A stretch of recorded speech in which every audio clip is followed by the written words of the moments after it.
Okay, um, hi guys. Thanks to you all for visiting my YouTube channel. It is a very good time again. Today I decided to bring this topic for those of you who want to be leaders. And this will help you a lot to lead your group, because sometimes to become a leader is not an easy task. You got a whole lot of things to control, and it is not very easy to control a whole lot of group of people without having the kind of knowledge you think you need. So today I just want you to subscribe to my YouTube channel. If you are just turning to this, please turn on your post notifications so that you can be notified when I post a new video. Today, what I've collected on leadership is what I have to share with you, and I'm going to give you some key elements of leadership, so stay tuned. Okay, the first one we have here is communication. As you can see, every leader, every effective leader, to be able to have a successful organization, a successful nation, a successful group, you must learn to communicate. But you will ask yourself, what is about this communication? How does it work? How does a leader communicate? And this is what I'm going to tell you today. Okay. For now, I want you to know that communication is, however, of no use. Having dream if that dream is not shared by everyone else. So it is best if everyone else has a part in the shaping of a dream, leaving it to the leader to articulate and capture it in some way that it stills into the imagination of the people. So now, what I want you to know about communication is this. We may be the best kind of person, we may learn the best kind of computer, have the best kind of knowledge in our leadership, but that is not about the kind of communication I am talking about. The kind of communication I'm discussing about is that dream you have within you.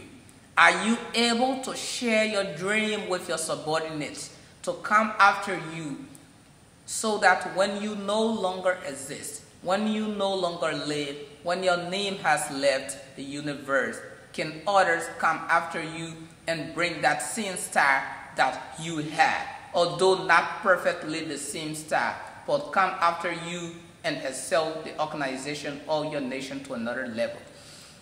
So we say communication. Having dream if that dream is not shared by everyone else.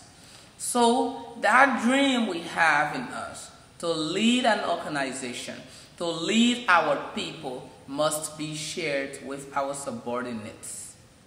When we don't share our dreams, then immediately our leadership is of no use, because our organization, our group or nation will not last.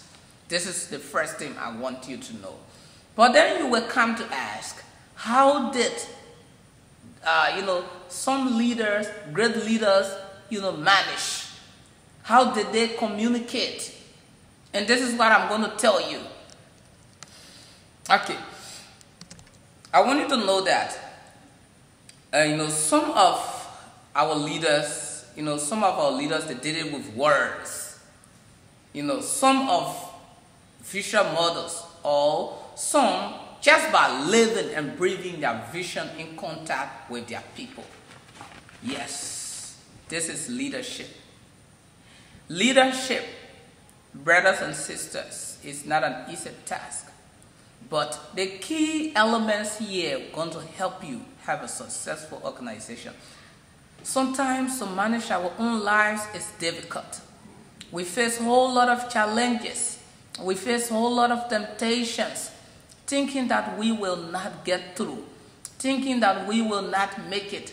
As time goes by, we come to realize that our organization is moving forward when we start to communicate properly. This is about communication. We should never be a leader and learn to keep our best dreams, our best strategies within us. For many years, I have been playing in my life, though I'm still young, of course.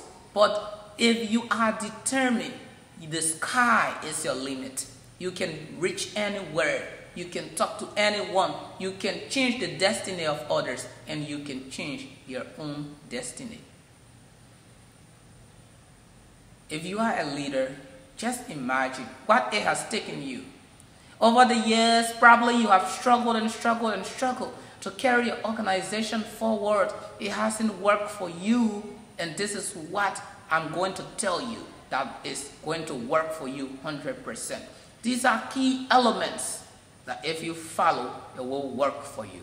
And this is the number one you have just heard, which is about communication. Let's learn to communicate well.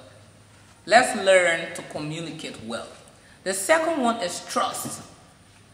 Now, what is trust? Trust is what? Consistency and integrity. The feeling that a person and an organization can be relied upon to do what they say, come what may. One of the great leaders of the world, Amadou Rickover, he called it courageous patience.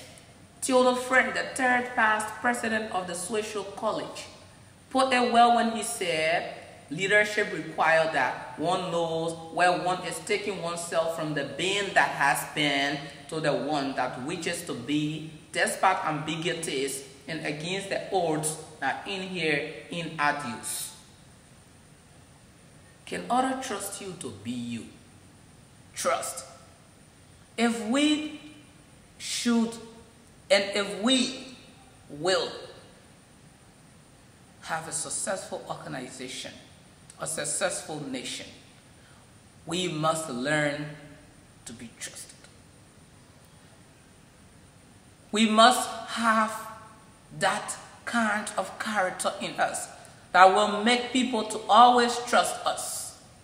With a little job, with their little money, we start from somewhere, and when people start to trust us, that is the foundation of our organization growth. The growth, the foundation of your organization is trust. You can even have the best kind of communication, share your dreams, but to the depth of your heart, you are not trusted.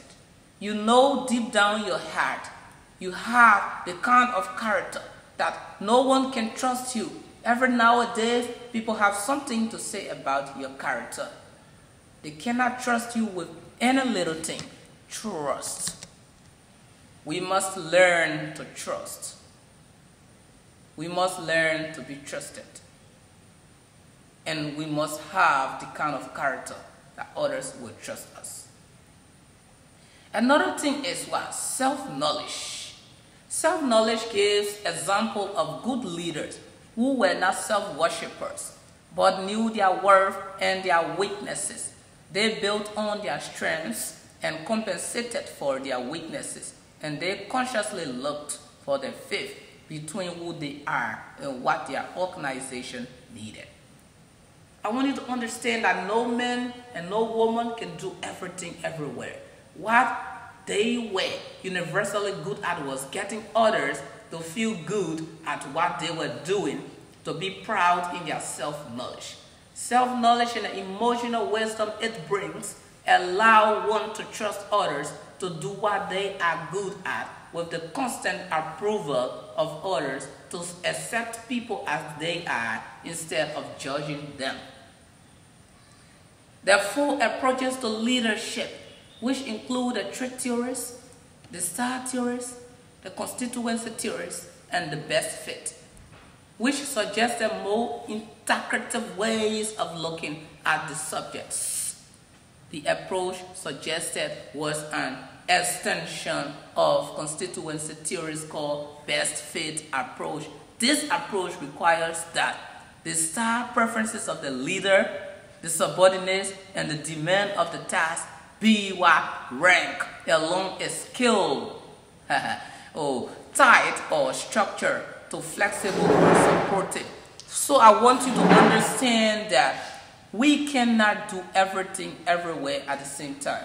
So while we want to be a leader, for those of you who want to be leaders of organizations, that is, I don't know, for those of you who want to be leaders of organization, you got to consider these strategies of leadership.